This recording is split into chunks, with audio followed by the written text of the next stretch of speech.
বাংলাভিশন সংবাদ।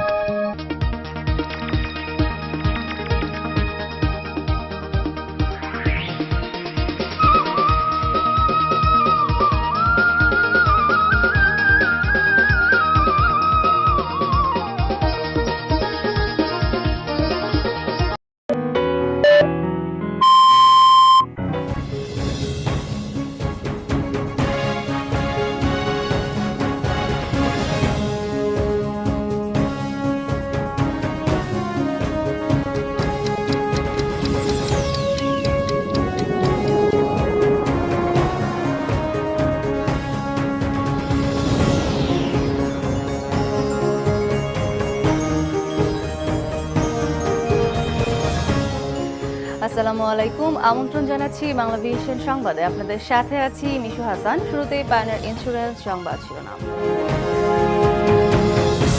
হরতালের গায়েবী ঘোষণা প্রচার না করতে গণমাধ্যমকে এইচটি ইমামের আহ্বান, বললেন সন্ত্রাস কমলে সংলাপ নিয়ে ভাববে সরকার। আন্তর্জাতিক সহানুভূতি ও ক্ষমতায় টিকে থাকতে দেশকে জঙ্গি রাষ্ট্র প্রমাণে ব্যস্ত সরকার, অভিযোগ সম্মিলিত পেশাজীবী পরিষদের। চাঁপাইনবাবগঞ্জের কানসাটে পেট্রোল বোমায় কাভার্ড ভ্যান চালক নিহত, বিভিন্ন জায়গায় যানবাহনে আগুন, চলছে অবরোধ আর হরতাল। শুনছিলেন পায়নার ইন্স্যুরেন্স শিরোনাম।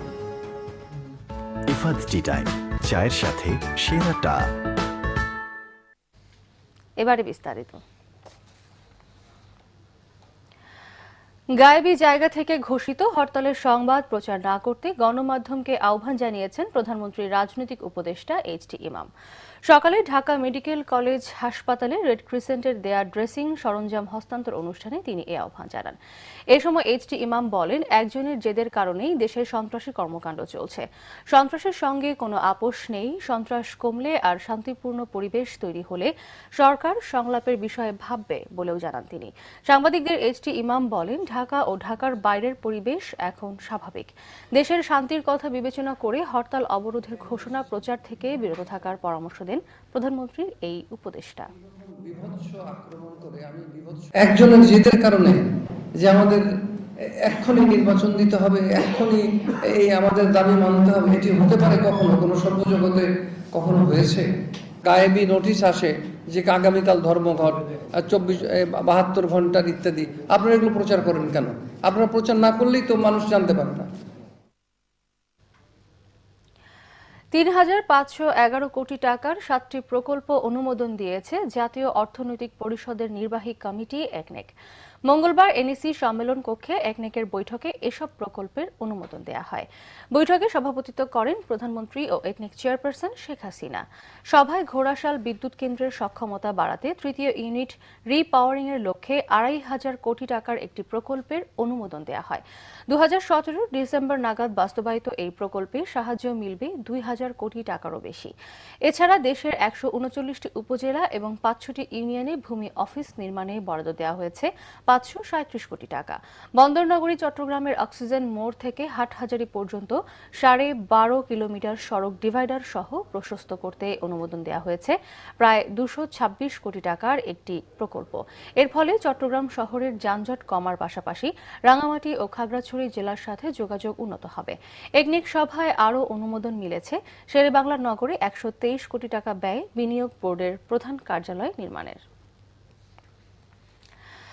দক্ষিণ এশিয়া সন্ত্রাস ও উগ্রবাদের উত্থানের ভয়াবহ ঝুঁকিতে রয়েছে বলে আশঙ্কার কথা জানিয়েছেন পররাষ্ট্র সচিব মোহাম্মদ শহীদুল হক।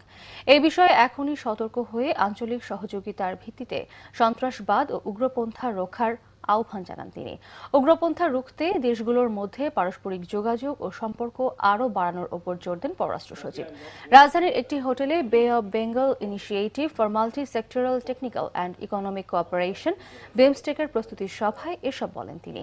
এই অঞ্চলের দারিদ্র্য দূর করে খাদ্য নিরাপত্তা নিশ্চিত করার লক্ষ্যে সদস্য দেশগুলোকে কাজ করারও আহ্বান জানান মোহাম্মদ শহীদুল হক। দেশগুলোর মধ্যে বাণিজ্য বৈষম্য দূর করে সহযোগিতা আরও বাড়ানোর পরামর্শ দেন তিনি।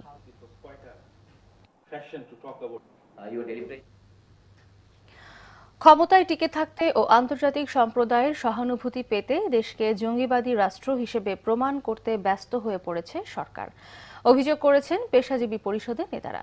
গুম, খুন ও বিচার বহির্ভূতভাবে প্রতিদিন গড়ে 2 থেকে 3 জনকে আইনশৃঙ্খলা বাহিনী হত্যা করছে বলে অভিযোগ করেন তারা। জাতীয় প্রেসক্লাবে এক আলোচনায় বক্তারা বলেন, বন্দুকযুদ্ধকে সড়ক দুর্ঘটনা বা গণপিটুনি বলে চালিয়ে দেওয়ার চেষ্টা করছে সরকার।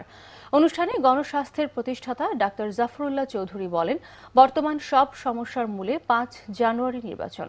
বলেন, প্রতিদিনই বিচার বহির্ভূত হত্যাকাণ্ড ঘটলেও এ বিষয়ে সরকারের কোনো বক্তব্য নেই, যা দুঃখজনক। এ সময় মানবাধিকার কমিশনের ভূমিকার সমালোচনা করেন সিনিয়র সাংবাদিক শওকত মাহমুদ। চাঁপাইনবাবগঞ্জের কানসাটে পেট্রোল বোমায় দগ্ধ হয়ে নিহত হয়েছেন কাভার্ড ভ্যান চালক। জয়পুরহাট, সিলেট ও নোয়াখালীতে আগুন দেওয়া হয়েছে কয়েকটি যানবাহনে। টানা অবরোধের সাথে 20 দলের 72 ঘণ্টা হরতালে রাজধানীতে এখন পর্যন্ত কোনো সহিংসতার খবর পাওয়া যায়নি। রাজধানীর বাইরে চাঁপাইনবাবগঞ্জের শিবগঞ্জ উপজেলার কানসাটে ভোরে একটি কাভার্ড ভ্যানে দুর্বৃত্তদের ছোড়া পেট্রোল বোমায় দগ্ধ হয়ে নিহত হন চালক শিপন। জয়পুরহাটের পুরানা পইল এলাকায় চাল ও আলু বোঝাই 2টি ট্রাক এবং বানিয়াপাড়ায় একটি যাত্রীবাহী বাসে আগুন দেয় দুর্বৃত্তরা। এ সময় চালক ও হেলপার ট্রাক থেকে লাফিয়ে রক্ষা পান। নোয়াখালীর মাইজদি নতুন বাস টার্মিনাল এলাকায় একটি মিনি বাসে আগুন দেওয়া হয়।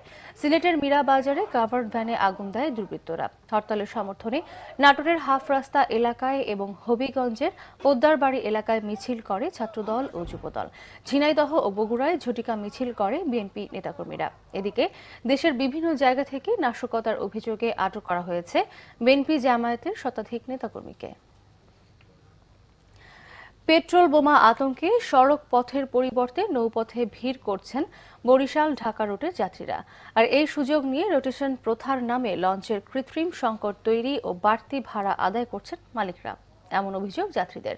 শাহিন হাসানের রিপোর্ট। টানা হরতাল অবরোধে সড়কপথে নাশকতার ভয় বেশি থাকায় নদীপথকে তুলনামূলক নিরাপদ মনে করেন বরিশাল ঢাকা রুটের যাত্রীরা।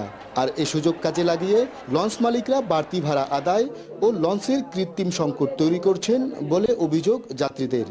50 টাকার বাস এখানে 200 টাকা ভাড়া নেয়। 3 দিন যাবত এখানে আসি, টিকিটের জন্য যাব, টিকিট পাচ্ছি না। কেবিন পাচ্ছি না, তাই আমগুলো সাইডে যাওয়া লাগতেছে। আমি বিশেষ করে বাজে যাচ্ছি না, কারণ বাজে অনেক বোমা টোমা মারে। লঞ্চে একটা রোটেশন প্রথা চালু আছে, তো রোটেশন প্রথার কারণে যেটা হয় যে প্রতিদিন 3টা করে লঞ্চ ছাড়ে। যাত্রীদের অভিযোগ ভিত্তিহীন বলছেন লঞ্চ মালিকরা। আমরা রোটেশন করি না। রোটেশন কেন করি না? আমরা গ্রুপ ভিত্তিতে চালাই। আপনি দেখেন পৃথিবীর এমন কোনো দেশ নাই, এমন কোনো পরিবহন সেক্টর নাই যে জায়গায় গ্রুপ ভিত্তি নেই। হরতাল অবরোধে নদীপথে বাড়তি চাপ সামলাতে বরিশাল ঢাকা রুটে লঞ্চ সংকট নিরসনে প্রয়োজনীয় ব্যবস্থা নেওয়ার কথা জানিয়েছেন নৌ নিরাপত্তা ও ট্রাফিক ব্যবস্থাপনা বিভাগ। কেবিনের যাত্রীর সংখ্যা বৃদ্ধি পাওয়ার কারণে কেবিনের কিছু সংকট রয়েছে।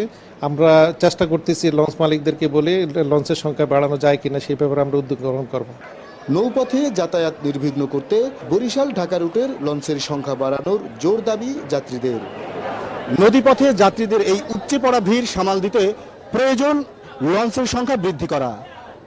লঞ্চ মালিক কর্তৃপক্ষ যাত্রীদের এই ভোগান্তি মাথায় রেখে তাদের তৈরি রোটেশন প্রথা বিলুপ্ত করবে, এমনটাই দাবি দক্ষিণাঞ্চলবাসীর। শাহিন হাসান, বাংলা ভিশন, বরিশাল। এবার উত্তাল মার্চের খবর।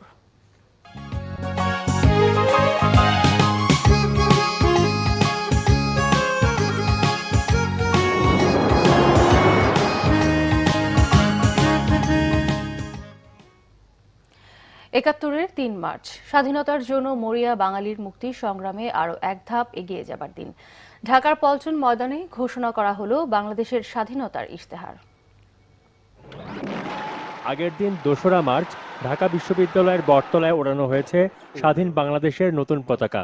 ছাত্র জনতার মধ্যে দারুণ উদ্দীপনা নতুন দেশের স্বপ্নে, কিন্তু সেই নতুন দেশ পাবার উপায় বা আন্দোলনের কৌশল নিয়ে থেকে যায় কিছুটা অস্পষ্টতা। বাঙালির চাওয়া আর পাওয়ার পথ স্পষ্ট করতেই পল্টন ময়দানে 3রা মার্চ স্বাধীন বাংলাদেশ ছাত্র সংগ্রাম পরিষদের জনসভায় জাতির সামনে তুলে ধরা হলো স্বাধীন সার্বভৌম বাংলাদেশের স্বাধীনতার ইশতেহার। এই বক্তব্যটাকে ছাত্রদের গণ্ডি থেকে আরও সামনে এগিয়ে নিয়ে সাধারণ মানুষের মধ্যে জানিয়ে দেওয়ার জন্যই কিন্তু 3 তারিখে স্বাধীনতার ইশতেহারটা পাঠ করা হয়েছিল পল্টনে, যেখানে আমরা কি চাই, আমাদের আন্দোলনের যে পর্যায়গুলো এবং আমাদের লক্ষ্য কি, অঞ্চলে মানুষের মুক্তির যে আকাঙ্ক্ষা সেটা কিভাবে হবে, এই জাতীয় ব্যাখ্যা বিশ্লেষণ ছিল। স্বাধীনতার ইশতেহারের স্পষ্ট উচ্চারণ গত 23 বছরের শোষণ, কুশাসন ও নির্যাতনে একথা স্পষ্টভাবে প্রমাণিত হয়েছে যে 7 কোটি বাঙালিকে গোলামে পরিণত করতে বিদেশি পশ্চিমা উপনিবেশবাদীদের যে ঘৃণ্য ষড়যন্ত্র, তা থেকে বাঙালির মুক্তির একমাত্র পথ স্বাধীন জাতি হিসেবে, স্বাধীন দেশের মুক্ত নাগরিক হিসেবে বেঁচে থাকা। বলা হলো, স্বাধীন ও সার্বভৌম বাংলাদেশ গঠন করে পৃথিবীর বুকে একটি বলিষ্ঠ বাঙালি জাতি সৃষ্টি ও বাঙালির ভাষা, কৃষ্টি ও সংস্কৃতির পূর্ণ বিকাশের ব্যবস্থা করতে হবে। স্বাধীন সার্বভৌম বাংলাদেশ গঠন করে অঞ্চলে অঞ্চলে, ব্যক্তিতে ব্যক্তিতে বৈষম্য নিরসন করে সমাজতান্ত্রিক অর্থনীতি চালু করে কৃষক শ্রমিক রাজ কায়েম করতে হবে। বর্তমান সরকারকে বিদেশি উপনিবেশবাদী শোষক সরকার গণ্য করে বিদেশি সরকারের ঘোষিত সকল আইনকে বেআইনি বিবেচনা করতে হবে। বঙ্গবন্ধু শেখ মুজিবুর রহমানকে স্বাধীন সার্বভৌম বাংলাদেশের সর্বাধিনায়ক ঘোষণা করা হয় মুক্তির ইশতেহারে।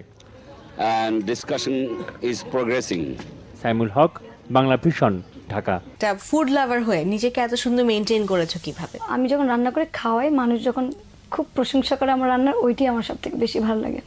আর আমার নিজের খাওয়ার দিকে বলবো, আমি খাওয়ার ব্যাপারে খুবই খুঁতখুঁতে। মডেল, রূপচর্চা এবং রূপচর্চার টিপস নিয়ে সৌন্দর্য বিষয়ক অনুষ্ঠান সানসিল্ক সৌন্দর্য কথা। হরেক রকমের সুগন্ধি। এত পারফিউম কালেক্ট কবে থেকে করছো? এটা আসলে অনেক আগে থেকে। তো চুলের জন্য কি কোনো প্যাক ইউজ করো বা কোনো আলাদা কিছু কি দেয়া হয়? আমার চুল তো একটু রাফ, তো অলওয়েজ শ্যাম্পু করার পর কন্ডিশনার ইউজ করি, তেলটা ইউজ করি। সুজানার ফ্যাসিনেশন শু কালেকশন। নোভার উপস্থাপনা ও রেহেনা রাহার প্রযোজনায় সানসিল্ক সৌন্দর্য কথা দেখবেন প্রতি বৃহস্পতিবার রাত 9টা 5 মিনিটে।